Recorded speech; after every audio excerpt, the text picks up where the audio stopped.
La voix du peuple. La voix du peuple.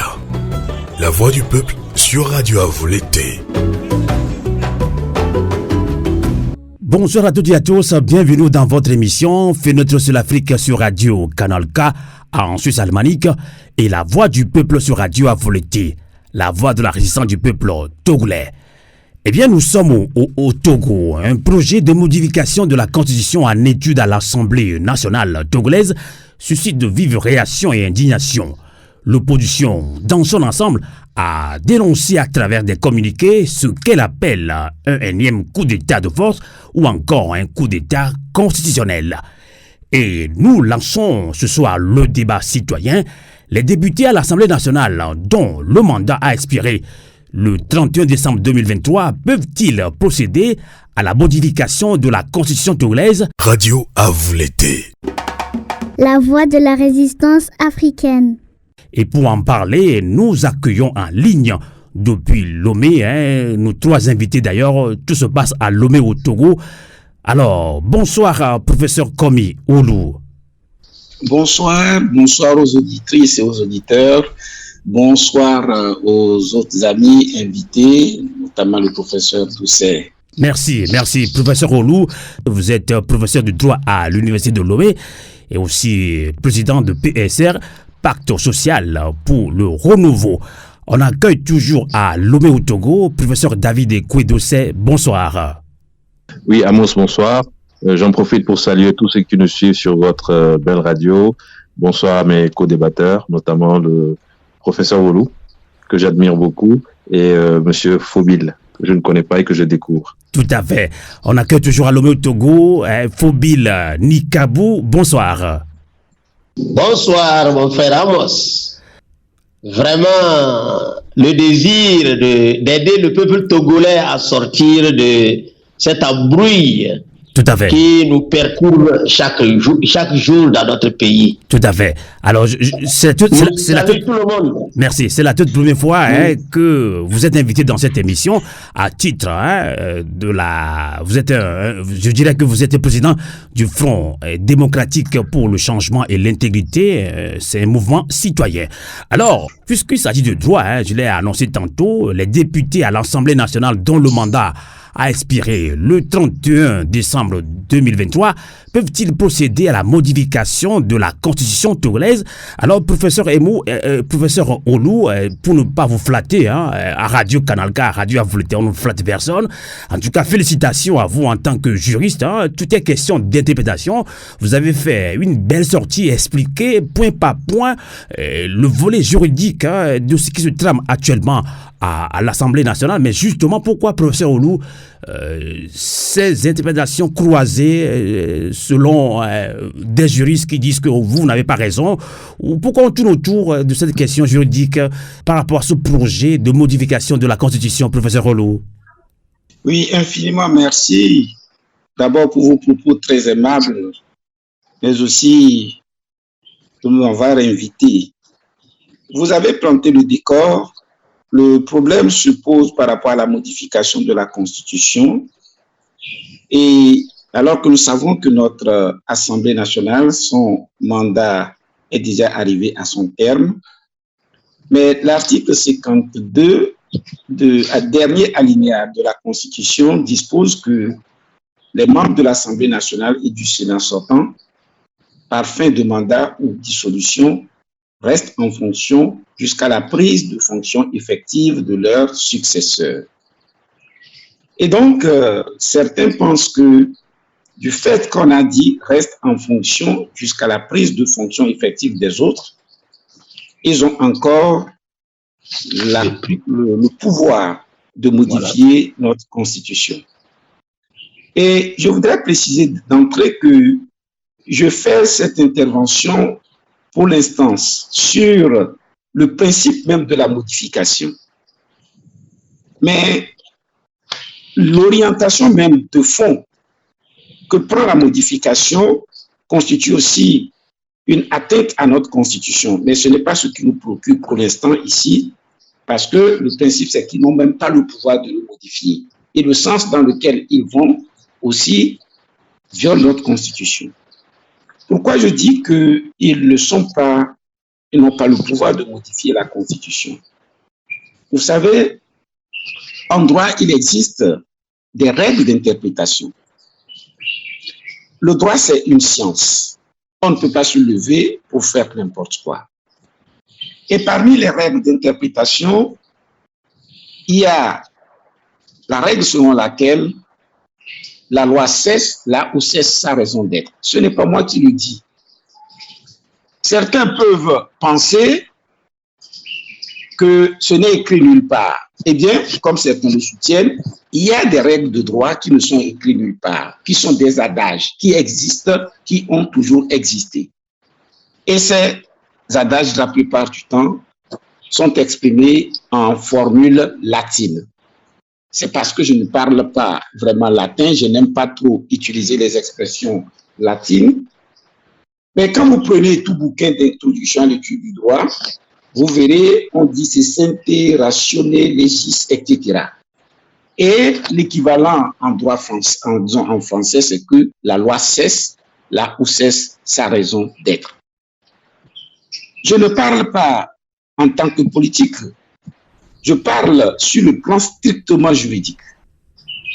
D'ailleurs, en 2020, j'ai fait une publication sur le sujet. Je l'ai intitulée « À la recherche du sens des lois ». La publication a été faite dans une revue burkinabé, béninoise, université de Parakou, à la recherche du sens des lois, qui place la finalité de la loi au cœur de son interprétation. Toute loi qui existe normalement a une raison d'être. Tout article qui existe a une raison d'être. Alors, pour comprendre l'article 52 dernier alinéa, il faut chercher sa raison d'être. Le législateur, sachant que le mandat a pris fin, on n'a pas encore procédé aux nouvelles élections, il peut y avoir une situation d'urgence. Qu'est-ce qu'on fait dans cette situation? Ou encore, nous sommes dans une situation dans laquelle le mandat des députés a pris fin. Mais malheureusement, la situation est telle qu'on ne peut pas organiser les élections. Si le Togo est peut-être en guerre, on ne le souhaite pas. Que fait-on dans ces situations? Il faut en ce moment que le Parlement qui est en fonction continue. Donc, pour pouvoir pallier aux situations d'urgence, pallier les situations d'urgence ou les situations d'impossibilité d'organiser les élections.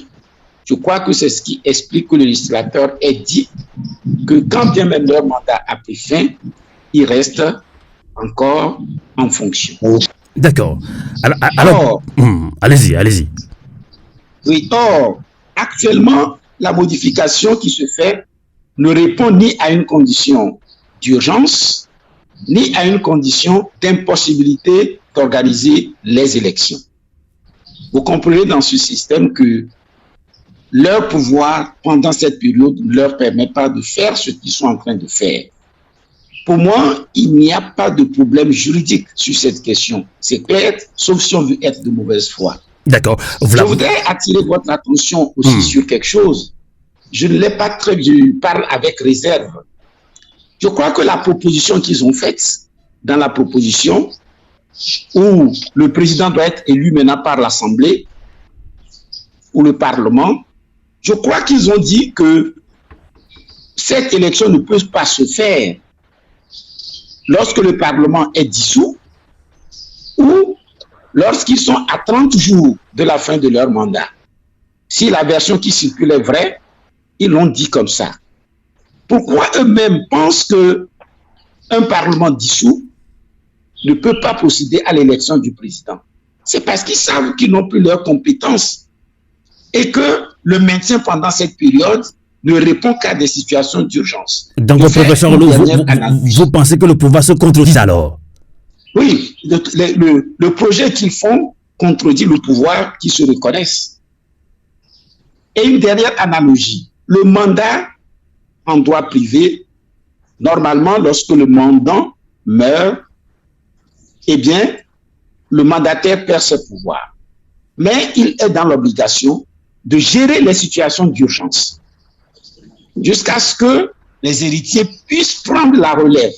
Donc, la survie du pouvoir en cas de mandat ne s'explique que par la nécessité de faire face aux urgences. Et donc, il y a une différence nette entre exercer un véritable mandat et rester en fonction alors que le mandat a pris fin. Voilà. D'accord. Alors, infiniment merci. Justement, on vous a laissé le temps d'expliquer le volet juridique de ce qui se trame actuellement à l'Assemblée nationale. Rappelons que, oui, c'est un poignet de députés qui veulent proposer cette loi qui est actuellement en étude à l'Assemblée nationale. Justement, vous avez expliqué le volet juridique, mais un député, Innocent Kagbara, dit justement le contraire, mais pour vous, en français facile, ce qui se trame actuellement, c'est un coup d'État constitutionnel, un coup de force. Professeur Olou. C'est réellement un coup de force. Bon, le collègue Kagbara, et bien évidemment, il est homme politique. Je peux le comprendre sur le terrain politique et il n'est pas juriste, sauf erreur de ma part. Sinon, il aurait compris que la démarche actuelle est totalement contraire à la Constitution. Donc ici, nous parlons sur un terrain strictement juridique. D'accord. Même si sur le plan politique, il y a aussi à redire. Tout à fait, on va y aller. Alors, merci infiniment. En tout cas, d'ailleurs, on invite encore le peuple togolais à encore réécouter vos déclarations que vous avez faites, je pense c'était avant-hier. Maître Zeus Atta à Javon, Maître Zeus Atta à Javon également. Salutations fraternelles, c'est un grand ami à nous depuis Canal 4, depuis Radio Avouleté également. Il a pratiquement dit la même chose. Donc, tout est question d'interprétation. Je pense qu'on est en train d'embrouiller le peuple togolais. On va relancer maintenant professeur David Ekoué Dossé qui a une double casquette. Il est premier porte-parole du Front citoyen Togo Debout et en même temps coordinateur de GMC, Grand Mouvement Citoyen. Alors, professeur David Ekoué Dossé, je connais un petit peu, je peux deviner un petit peu votre réponse, mais vous avez suivi tout à l'heure l'homme de droit, professeur Olou. Est-ce qu'il vous a convaincu sur le plan juridique? Totalement. Vous savez, lorsque cette question est tombée, comme ça, un beau matin, sur la place publique, je veux parler de cette proposition de loi visant à modifier la Constitution, parce que j'imaginais mal autant, excusez-moi le terme, autant d'indécence de la part de citoyens togolais, fussent-ils membres de l'ancien Parlement, indécence les amenant, alors que leur mandat est terminé, nous le savons tous, alors que ils sont en situation, je m'excuse du terme, d'intérim, donc indécence les amenant à faire une proposition aussi importante, une proposition qui impacte autant la vie de notre nation, celle d'un changement de constitution, alors que cette assemblée n'est pas constituante, etc., etc. Donc, incrédulité. Et puis, je me dis, on ne peut pas pousser l'indécence jusqu'à ce point. Mais progressivement, tout le monde commence à en parler et je me dis, finalement, c'est peut-être une réalité. Il y a vraiment une proposition de loi qui est à l'étude au niveau du Parlement. Sans verser dans le juridisme, je reviendrai sur les explications du professeur Woudou, et je crois que sans verser dans le juridisme, il y a quand même ce qu'on appelle le common sense. Je sais pas comment on le dit en français. Comment ça se dit? Bon, le common sense, où vraiment on fait appel au sens de discernement de l'individu. Voilà une situation où vous avez un Parlement qui devait être renouvelé depuis l'année 2023. Il n'y a pas eu une situation de guerre, il n'y a pas eu une situation particulière. Tout le monde attendait que la CENI annonce le chronogramme pour les élections de 2023. Finalement, ça ne s'est pas fait. Et de report en report, on arrive à la date du 20 avril. Ce qui devait dénoncer, parce que tout le monde attendait à ce qu'un nouveau Parlement puisse arriver et éventuellement légiférer sur un certain nombre de projets de loi. Et pendant qu'on est en attente, on est en train de se préparer pour la campagne. Voilà qu'on nous annonce que ce Parlement qui est caduc est en train de vouloir prendre une décision aussi importante. Parce que quand vous lisez les dispositions de ce projet de loi, vous vous dites, mais qu'est-ce qui se passe dans notre pays? Le ciel nous tombe-t-il sur la tête? Voilà donc des gens qui n'ont plus mandat, qui décident d'introduire et de voter une loi qui va impacter de façon aussi importante notre nation. Et donc, ce sens du discernement, on se demande vraiment si finalement nous l'avons perdu au Togo, si ces personnes qui sont à l'Assemblée l'ont perdu au Togo, si ceux qui vont bénéficier de ce changement constitutionnel l'ont également perdu au Togo. Voilà. Donc, pour revenir aux explications du professeur Wolou, ce n'est pas en se basant sur cette phrase où on annonce que il reste, je veux parler des parlementaires en fonction jusqu'à la prise de fonction de leur successeur ou de leur remplaçant, qu'ils vont se dire, bon, puisque l'élection n'a pas eu lieu, donc nous sommes en fonction, donc nous pouvons nous comporter comme un parlement normal. Ça, quelle que soit l'explication que vous donnerez à un juriste, à un non-juriste, à un paysan, à un médecin, à un enseignant, tout le monde comprendra qu'il y a véritablement un problème. D'accord. Je pense qu'on fait exprès d'embrouiller. Je pense que le problème s'est posé au Sénégal. Hein. Le problème s'est posé au Sénégal. Je ne vous coupe pas, professeur Dossé. Il y a un vide juridique. On demande tout simplement à ceux qui sont en place de rester et d'assurer les fonctions courantes en attendant que le Togo soit en mesure d'organiser des élections. Et ces situations d'urgence, il a donné des exemples.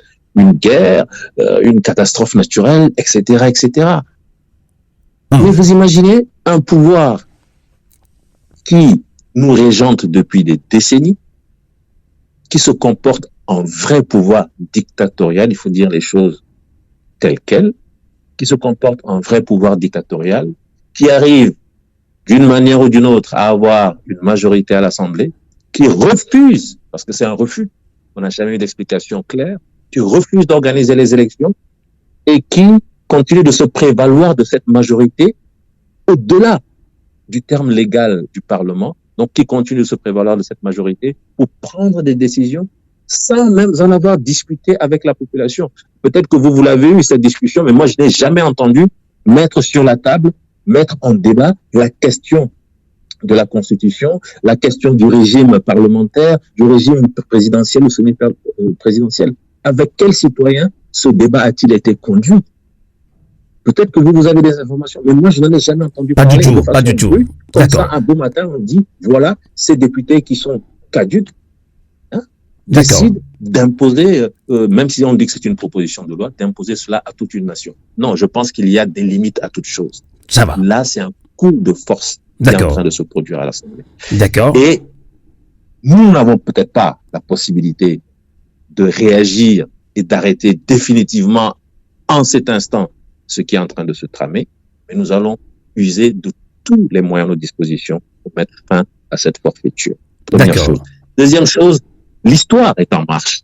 Ceux qui sont en train de faire cette proposition de loi, ceux qui vont sur les antennes pour dire qu'ils sont en train de défendre cette proposition de loi parce qu'ils sont professeurs en droit, ils sont ceci ou ils sont cela, l'histoire est en marche. Et l'histoire retiendra tous ces noms. Et à un moment donné, je pense que l'histoire fera en tout cas le tri entre ceux qui se sont vraiment battus pour la nation togolaise et ceux qui étaient là pour détruire cette nation togolaise et détruire le vivre ensemble. Merci. D'accord. En tout cas, merci professeur David Ekoudessé pour votre réaction. Je pense que vous ne m'avez pas suivi. Hein. Je vous coupe entre temps hein, parce que tout est question d'interprétation de loi. Mais la même situation s'est posée au Sénégal il y a quelques mois en arrière. On veut défendre à tue-tête Macky Sall sur le plan juridique. Donc tout est question d'interprétation. On veut embrouiller le peuple togolais. On va relancer maintenant Fobil Nikabou, qui est président du Front démocratique pour le changement et l'intégrité, mouvement citoyen. Donc, ce débat est lancé. Les députés à l'Assemblée nationale, dont le mandat a expiré le 31 décembre 2023, peuvent-ils procéder à la modification de la Constitution togolaise? Vous avez suivi le professeur de droit à l'université de Lomé, professeur Komi Olu, également un homme politique. Il a expliqué le volet juridique. David Dossé est clair là-dessus. Il est vraiment convaincu. On embrouille le peuple, on interprète la loi selon comment ça l'arrange. Alors, Fobil, quelle est votre réaction? Je sais que vous êtes aussi très très remonté, Fobil. Franchement, je les remercie tous. Vraiment, nous sommes concernés. Nous sommes concernés par cette proposition de modification de cette loi fondamentale. Ce que je voudrais dire dans mon contrée à Bassar, lorsque vous êtes poursuivi par quelqu'un qui veut vous tuer, tant que celui n'arrête pas de vous poursuivre, il n'y a pas de raison que vous qui êtes poursuivi vous arrêtiez. Si vous commencez et vous commettez l'erreur de vous arrêter, vous seriez mangé cru par votre prédateur. Et ce serait votre faute et non la sienne. Je crois que ce que ce régime est en train de faire, c'est tout juste la conservation du pouvoir. Tout se résume là. Alors, c'est à nous les Togolais de se révolter, mais pacifiquement, et dire à ce régime que ça suffit, parce que nous sommes tous Togolais. Cet patrimoine nous appartient à nous tous, et que si c'est même une constitution présidentielle ou semi-présidentielle aux parlementaires, parce qu'ils n'ont pas la bonne volonté d'alléger la tâche à ces populations qu'ils sont en train de manigancer de cette manière. Alors, moi, je souhaiterais que le président de la République puisse comprendre que le Togo appartient à nous tous et qu'il doit faire table rase de maintenir le pouvoir lui seul.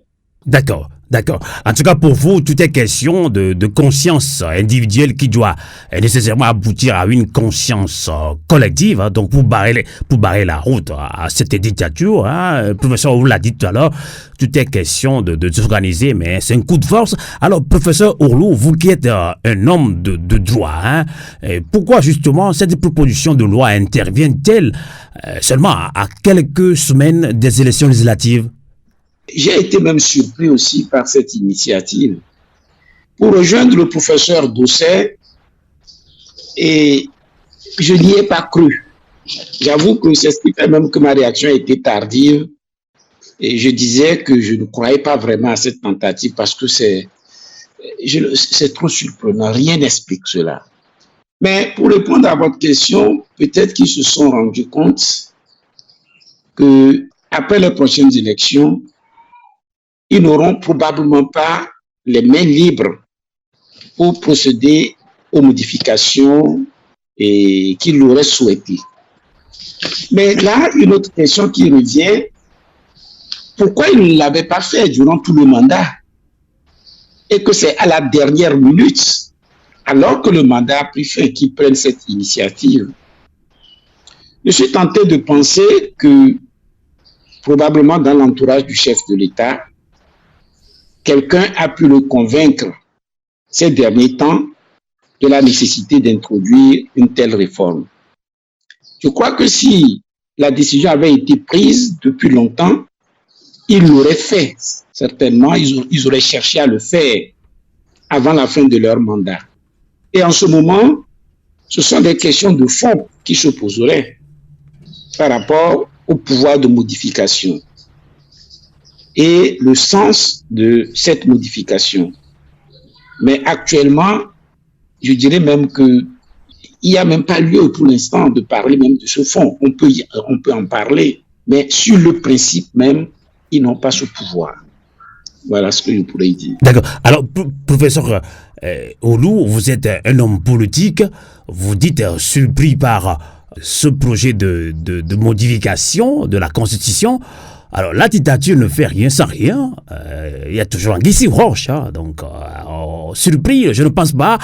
En tant que bon politique, mais beaucoup de Togolais ne sont pas surpris parce qu'ils savent que oui, quelque chose se trame encore au Togo. Alors, face à cette forfaiture, l'opposition, dans son ensemble, a lancé un appel à travers des communiqués.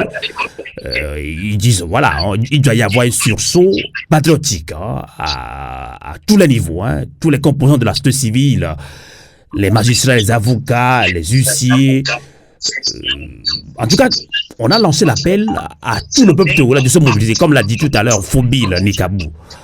Alors, la question de savoir comment capitaliser cet appel pour susciter la mobilisation générale des populations pour empêcher cette initiative de révision constitutionnelle. Professeur Oulou. Je crois que ces explications que nous sommes en train de faire pour l'instant constituent le premier pas. Parce que pour pouvoir mobiliser le peuple, il faut que le peuple comprenne non seulement qu'il y a une situation d'inconstitutionnalité, mais également l'enjeu des modifications en cours. Et je suis presque sûr, leur logique serait de dire, il y a une nouvelle constitution, on remet les compteurs à zéro, de sorte que le chef de l'État peut-être puisse avoir de nouveaux mandats et qu'on considère qu'il part encore de zéro. Non, on ne peut pas continuer dans ce sens. Sur le plan même de l'éthique, sur le plan même de la nécessité de vivre ensemble en commun, il y a un respect mutuel qui est dû non seulement aux différentes formations, mais à tout le peuple togolais. Et je crois qu'il faut que le peuple le comprenne. Et c'est lorsqu'ils l'auront compris que nous pourrons mobiliser plus facilement. Et mobiliser, je crois, au-delà même des formations politiques. Je voudrais dire que l'appel n'est pas lancé simplement à l'opposition ou aux militants de l'opposition, mais l'appel est lancé aussi aux militants même du pouvoir, du parti au pouvoir. Qu'ils sachent que ce n'est pas simplement une question qui concerne l'opposition, c'est une question d'éthique même, pour notre pouvoir vivre ensemble. Que tout le monde le comprenne. Et j'entretiens un sentiment, peut-être vous avez dit j'ai été surpris, je n'aurais pas dû l'être, mais je vous dis que moi j'ai été surpris parce que je me dis qu'il faut une limite quand même à certaines choses. Et je continue par penser qu'ils comprendront la gravité de ce qu'ils font et qu'ils n'iront pas jusqu'au bout de leur logique. Je crois que ces différentes interventions, ces prises de position doivent pouvoir les alerter pour leur dire qu'il y a une limite. Même là, dans la dictature, il y a des choses qu'on ne doit pas faire parce que le pays nous appartient à nous tous et nous devons veiller à sa préservation. Il y a certains actes qui donnent l'impression qu'on veut aller vers des affrontements inutiles, vers une crise sociale inutile. Il est possible de l'éviter. En tout cas, voilà. C'est vrai, il est possible de l'éviter. Alors, professeur David Kodosé, vous avez suivi l'homme politique, donc les appels sont lancés d'abord par les hommes politiques, notamment l'ANC au cours d'une conférence de presse a expliqué ce qui se trame. On a suivi les audios de cette conférence de presse qu'on salue d'ailleurs. Les FDR de Maître Dodi Apevon l'ont fait, l'ADIL l'a fait, le PSL l'a fait. Le professeur Oulou a bien expliqué le volet juridique pour lui. Il ne veut pas embrouiller le peuple togolais. Non, il a dit la vérité, cas sur table. Dommage qu'on ne fait pas cette émission en Mina pour aller dans les détails. Puisque, paix à son âme, Mobutu l'a dit, on ne peut pas mener une révolution dans une langue étrangère. Il fallait qu'on traduise tout ce qui se trame dans nos langues, dans nos différentes langues au Togo. Alors, professeur David Dossé, vous êtes à la tête de deux grands mouvements citoyens. D'abord, Front citoyen Togo Debout et également le GMC, grand mouvement citoyen. Alors, les appels sont lancés, la société civile, on s'indigne, il n'y a pas question de pleurnicher. Justement, comment capitaliser tous ces appels que lance de part et d'autre pour qu'on dise non ensemble à ce que se trame, professeur David Dossé? Oui, alors, Sylvain, il faut au moins reconnaître une chose, cette loi a permis de faire l'unanimité autour d'elle, l'unanimité des forces démocratiques. Parce que vous l'avez cité, beaucoup de personnalités politiques surtout se sont exprimées, mais également, il faut savoir, beaucoup de responsables d'organisations de la société civile avec lesquels moi j'ai eu à discuter sont passés par les mêmes étapes. D'abord, un gros doute sur la réalité de cette procédure. Tout le monde se disait, ils ne peuvent pas pousser le bouchon aussi loin. Là, et ils ne sont pas aussi fous pour que on puisse entrer dans un tel processus par une assemblée totalement caduque. Je pense qu'il faut continuer de le répéter. Mais de plus en plus, finalement, on a le sentiment que cette folie que l'on craignait, que l'on imaginait, cette folie est en train vraiment de prendre corps, et cela pousse à une indignation de l'ensemble des acteurs, qu'ils soient de la société politique, de la société civile, ou qu'ils soient simples citoyens. Moi, je viens de discuter avec un collègue médecin qui n'est dans aucune structure associative, mais qui me pose la question, qu'est-ce qui leur est passé par la tête? Comment ils peuvent imaginer que le peuple togolais, je cherchais le common sense, dans le bon sens, qui est là quand même la chose que nous partageons tous. Mais justement, professeur David Dossé, on est un peu déçu. On est un peu déçu. Bon, on ne sait pas si on va trop vite en besogne, mais on est un peu déçu. Ça aurait été dans un autre pays, on aurait déjà entendu ces intellectuels-là crier leur haro. Mais silence radio pour le moment. Peut-être qu'on est pressé.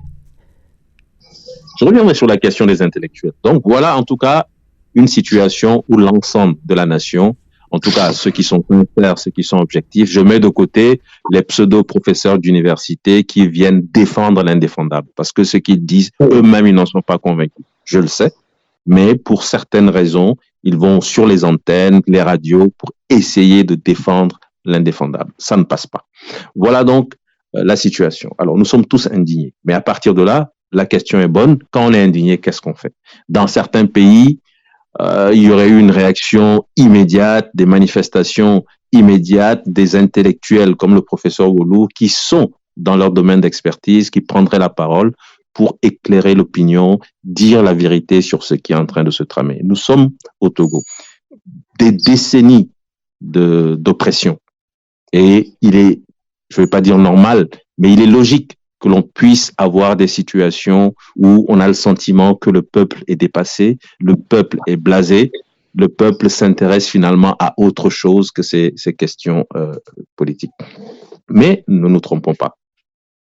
Les gens, même s'ils donnent le sentiment aujourd'hui d'être découragés, sont au fait de tout ce qui est en train de se dire, de tout ce qui est en train de se faire. Et les explications qui sont en train d'être données aujourd'hui en langue française, bientôt certainement en langue locale, vont permettre à la majorité de la population d'être informée. Je pense que le stade d'information est important.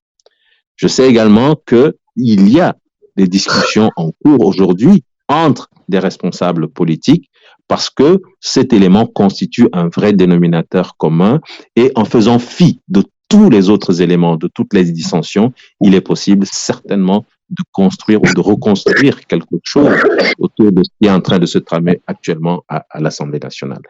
Donc, pour répondre clairement à la question, si ce projet de loi doit poursuivre son chemin, et même s'ils vont jusqu'au vote, disons clairement qu'il faudra qu'il y ait un appel à toutes les forces démocratiques, qu'elles soient de la société civile, qu'elles soient de la société politique, et à tous les citoyens qui ne veulent pas accepter cette forfaiture. Il y aura un appel pour une réaction. Quelle forme ça aura? Moi, je ne peux pas le dire actuellement, à cet instant, sur cette antenne. Mais il y aura certainement une réaction au plan national, au plan international, pour dire que trop, c'est trop. Il y a une limite à tout, même à la forfaiture. Il y a une limite à tout.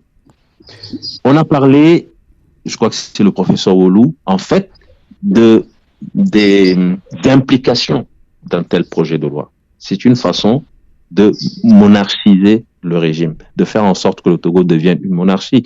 C'est une façon de continuer de confisquer, de monopoliser le pouvoir. Lorsqu'en 2019, il y avait eu cette disposition ramenant la limitation, personnellement, je n'y croyais pas. Et je n'y croyais plus, d'autant qu'en 2022, le Togo s'était de nouveau opposé à la limitation au niveau de la CEDEAO. Vous imaginez un pays qui estime que c'est une vertu, je parle de la limitation, c'est une vertu, et qu'il adopte dans sa propre constitution, et 3 années plus tard, refuse que cette vertu soit appliquée au plan régional. Et je disais tout le temps aux gens, si vous croyez que la limitation telle qu'elle a été introduite en 2019 a été faite de façon sincère, c'est que vous êtes très naïf. Attendez-vous à une entourloupe. Attendez-vous à quelque chose qui va vous démontrer que on va de nouveau tout faire pour remettre à zéro les compteurs. Et ces régimes qui, en Afrique ou en Afrique de l'Ouest, continuent de jouer avec le feu. Tantôt, on modifie la constitution pour remettre les compteurs à zéro. Ce sont les régimes les plus nocifs pour leur pays. Il faut le dire clairement. Les plus nocifs pour le développement de l'Afrique. Et l'exemple que le Togo est en train de donner, je pense qu'il faut que le chef d'État appelle le chef d'État togolais, prenne ses responsabilités. Il appelle les députés, un à un, qui sont en train de commettre cette forfaiture pour leur dire clairement de mettre fin à cela. Ce pays a trop souffert. Le Togo ne peut plus être le mauvais exemple qui, en 2015 et en 2022, s'est illustré négativement en Afrique de l'Ouest, au niveau de la CEDEAO, en mettant une opposition systématique et franche à la décision de limitation des mandats. D'accord. On ne peut pas m'arrêter à ça parce que vraiment je suis indigné et je préfère m'arrêter là plutôt que de... On comprend. On peut comprendre votre indignation. Alors, Fobil Nikabou, vous qui êtes président du Front démocratique pour le changement et l'intégrité, mouvement citoyen d'ailleurs, vous avez suivi le professeur David Ekwe-Doucet 3 fois de suite, il se dit indigné, mais on vous pose la question, vous êtes à Lomé au Togo, nous sommes de la diaspora. Est-ce que vous sentez vraiment le Togolais lambda être indigné face à cette situation, face à cette grave situation, j'allais dire, et quoi faire concrètement pour capitaliser tous ces appels que lance surtout l'opposition et la société civile pour qu'une mobilisation y ait comme il faut? Selon moi, c'est une tentative pour jauger la mentalité des Togolais et des Togolaises, et si favorable pour qu'ils poursuivent leur sale besogne. Oui, par fraude massive, sinon depuis son avènement au pouvoir dans le sang. Le peuple lui est rejeté, ce qui explique qu'aucune élection organisée au Togo sous son règne n'est pas d'avance gagnée comme précité, plus haut, par fraude. Oui, bien sûr, le peuple togolais est fatigué, mais ne désarme pas. Ils ont donné tout ce qu'ils avaient de mieux afin d'enraciner la liberté et la démocratie dans notre pays. Certains sont morts. C'est le lieu pour moi de leur rendre ici un vibrant hommage de là où ils reposent. Qu'ils sachent qu'ils sont devenus des martyrs inoubliables dans le cœur des Togolais. D'autres citoyens togolais croulent encore dans les prisons. Qu'ils sachent aussi qu'ils ne sont pas seuls. Nous sommes avec eux nuit et jour, même si pour un prisonnier, le temps s'est arrêté, il ne distingue plus le jour de la nuit, d'autres citoyens togolais portent encore et à jamais des stigmates de blessures, l'humiliation, d'exil et la majorité silencieuse des Togolais se demande si ce combat pour la liberté et la démocratie veille encore la peine. Oui, ça veille à la peine. Nous ne pouvons pas cesser de nous battre. Oui, comme l'a dit Thomas Sankara, celui qui veut sa liberté doit se battre. Tout à fait. Alors, nous sommes prêts. Si même ce régime ne veut pas nous comprendre et qu'il veut nous tuer tous, alors il gouvernera les herbes.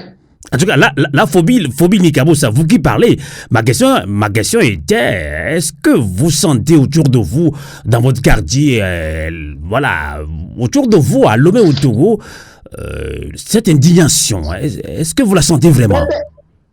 Cette question est sans retour. C'est une émotion que nous regrettons.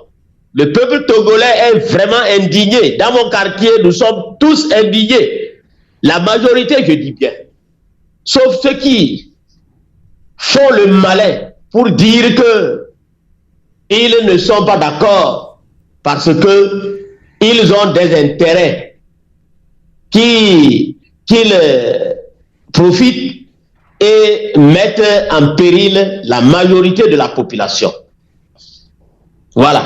D'accord. Donc, le peuple togolais n'attend que, un appel, un sursaut patriotique, un appel pour reprendre cette mobilisation générale, si je comprends bien ce que vous dites. Alors, on va conclure ce débat citoyen, justement, avec le professeur Komi Olu. Heureusement qu'il est un homme juridique. Alors, selon le protocole additionnel de la CEDEAO, aucune modification ne peut être effectuée, justement, à 6 mois d'une élection dans la sous-région ouest-africaine, et l'Union africaine, dans sa charte pour la démocratie, article 21 justement, définit comme coup d'État toute réforme ou manipulation de test pour conserver le pouvoir. Alors, professeur Olu, que vous inspire le silence justement de ces deux organisations face à ce que vous-même vous avez appelé coup d'État constitutionnel enclenché par Fonia Sibé et ses affidés? Et que direz-vous pour conclure ce débat citoyen? Infiniment merci une fois encore. Et peut-être que ces institutions aussi sont dans l'attente parce qu'ils ne croient pas que cette procédure puisse aller jusqu'au bout. Et il est probable qu'ils se disent que ce ne sont que des tentatives et que ça n'ira pas jusqu'au bout.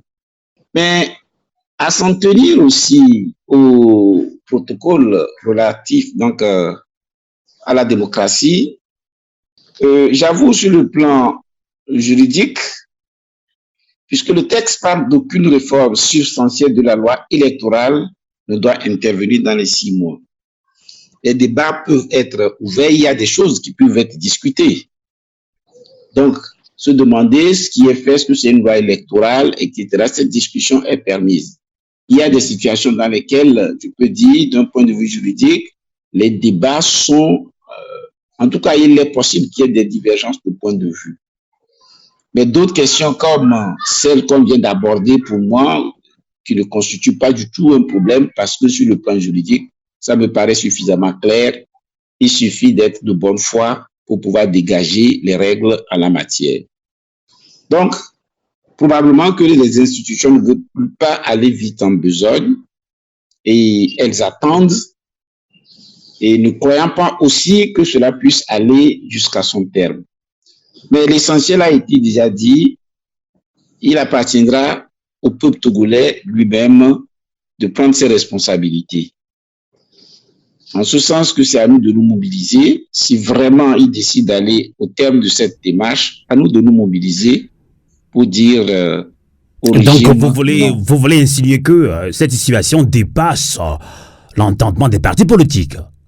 Oui, mais de toute façon, ce n'est pas cette question qui se pose ne concerne pas que les partis politiques. Hein. C'est une question vraiment de tous les citoyens.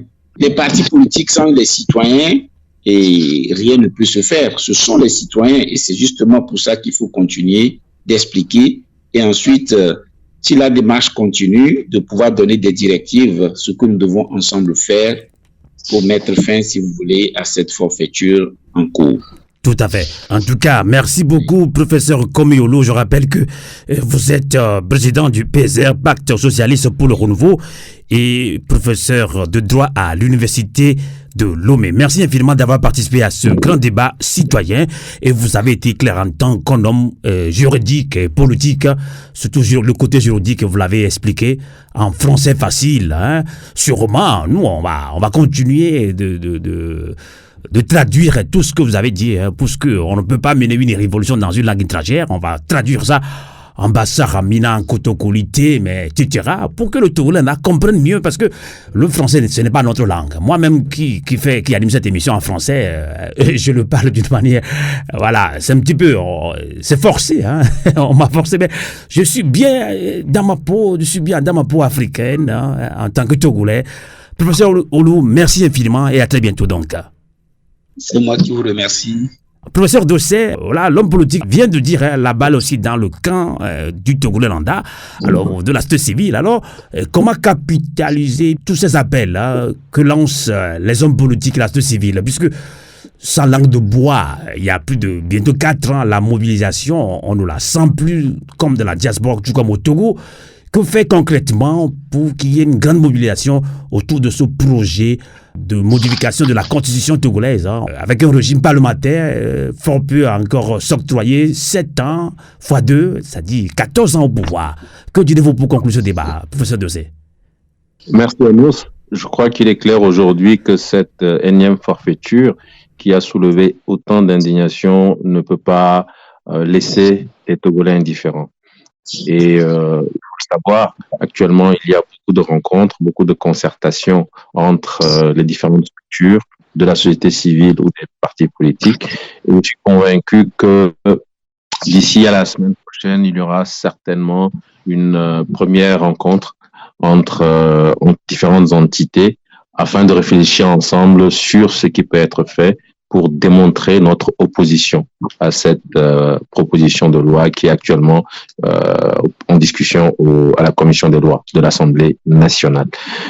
Quand on refuse, on dit non. Je pense que nous devons clairement dire non au pouvoir togolais et dire que ce n'est pas parce qu'on a les armes, ce n'est pas parce que on monopolise le pouvoir qu'on peut se permettre de faire des discussions à l'Assemblée nationale sur une question aussi importante sans avoir pris la peine d'en débattre. Vous avez sorti, je ne vous coupe pas, vous avez sorti maintenant un mot. C'est pas parce qu'on a les armes. C'est pour cela que le commandant Olivier Amapoko, merci beaucoup commandant, salutations de passage également à François Kilaiso Boko, également à cet ancien militaire qui est intervenu hier dans notre émission en Mina, Credo, le révérend Credo depuis les États-Unis. Tous sont des anciens militaires, hein, donc ils ont lancé un appel à l'armée aussi, hein, de prendre ses responsabilités, professeur Dossé. Il y a je pense que ce parti politique, justement, si je ne me trompe pas, c'est les FDR, qui ont aussi lancé un appel à l'armée, hein, aussi, hein, professeur Dossé. L'armée est une institution nationale et je pense que l'armée doit défendre la cohésion nationale, l'armée doit défendre l'unité nationale. Ce que moi je puis dire, c'est que aujourd'hui, toutes ces institutions, qu'elles soient judiciaires, qu'elles soient militaires, sont utilisées par le pouvoir exécutif comme outil de répression. Et je pense que c'est fort de cela que le pouvoir se permet d'introduire une telle démarche au niveau du Parlement sans même prendre la peine d'en discuter avec les populations, sans même prendre la peine d'expliquer les raisons d'une telle démarche à la population. Je crois que c'est inadmissible, c'est inconcevable. Chaque citoyen doit alors prendre ses responsabilités. Et s'il s'agit de dire non, il faut dire non clairement. Et il faut qu'on fasse comprendre au régime togolais que ce qui est en train de se faire est inacceptable, que chacun, en tout cas à son niveau, fera en sorte de démontrer qu'il refuse. J'espère que cela marchera. J'espère que cela fera en sorte que le régime fera marche arrière. Mais tout doit être mis en œuvre pour démontrer que le peuple togolais unanimement dit non à cette façon de gérer les affaires de notre nation. Merci. En tout cas, merci également, professeur David Ekwe-Dossé. Je rappelle que vous êtes premier porte-parole du Front citoyen Togo Debout et en même temps coordinateur de ce grand mouvement citoyen GMC. Merci de votre participation à cette émission citoyenne. Merci. Alors, Fobile Nikabou, alors que direz-vous pour conclure ce débat? Vous qui parlez de mobilisation générale, vous êtes indigné, mais indignons-nous, mais que faisons-nous concrètement? Et nous, société civile, là, ou bien tourner l'anda, on a tendance à accuser tout le temps les partis politiques aussi, là, on dit tout à l'heure à travers la voix de professeur Olou que le peuple aussi doit prendre aussi ses responsabilités. Que devons-nous faire concrètement? Doit-on toujours pleurnicher? Voilà. Doit-on toujours attendre un appel d'un grand leader pour s'organiser? C'est la question. Que direz-vous pour conclure ce débat, Fobile Nikabou? Oui, pour conclure ce débat, je sais que ce régime, à partir du moment où il a verrouillé l'espace politique, les libertés politiques, économiques, sociales, même culturelles, pour fêter, même nos fêtes sont politisées et que le Togo n'a plus un environnement propre à son épanouissement, le permettant d'être utile à sa société et même de pouvoir vivre de ses compétences. Parce que le régime a tout verrouillé et fait tout pour que ce soit une minorité qui s'accapare de tout. Et dans cette minorité, que tu sois compétent ou pas, ça ne les intéresse pas. Les critères recherchés, la cupidité, la méchanceté, toutes les vertus, les vices dans lesquels une société ne pas se retrouver, progresser, les politiques qu'ils veulent faire, qui se proclament à tout ou à raison, vouloir faire la lutte au nom du peuple, puissent prendre leurs responsabilités et à chaque fois que la patrie est vraiment menacée, pour qu'ils puissent rejoindre les forces communes. Quand on est ensemble, on est plus fort. Amen. En tout cas, le mot est lâché. Quand on est ensemble, on est plus fort. Ça, c'est clair. Quand on est ensemble, on est plus fort. Ainsi prend fin ce débat qui a tourné autour de ce thème. Les députés à l'Assemblée nationale, dont le mandat a expiré le 31 décembre 2023, peuvent-ils procéder à la modification de la Constitution togolaise? L'homme juriste, l'homme politique, professeur Elo, l'a bien dit, l'a martelé. Non et non, c'est un coup de force constitutionnelle et le peuple togolais aussi doit se lever pour dire non à tout cela. Ainsi prend fin cette émission sur Radio Canal K, sur Radio Avouleté. Merci de l'avoir suivi et surtout nous qui nous plaignons de la mobilisation, on doit encore nous rappeler de ce grand discours de feu Thomas Sankara qui nous disait: l'esclave qui n'est pas capable d'assumer sa révolte, je répète, l'esclave qui n'est pas capable d'assumer sa révolte, il bat de révolte. Il dit: il ne méritait pas que l'on s'apitoie sur son sort. Cet esclave répondra seul de son malheur s'il se fait des illusions sur la condescendance suspecte d'un maître qui prétend la franchir. Thomas Sankara a continué en disant que seule la lutte libère. Novio Avouleté, Koukoulé, Tedinta, bonsoir. Radio à vous l'été, l'esprit patriotique. Plus d'un demi-siècle de lutte fatigue le peuple.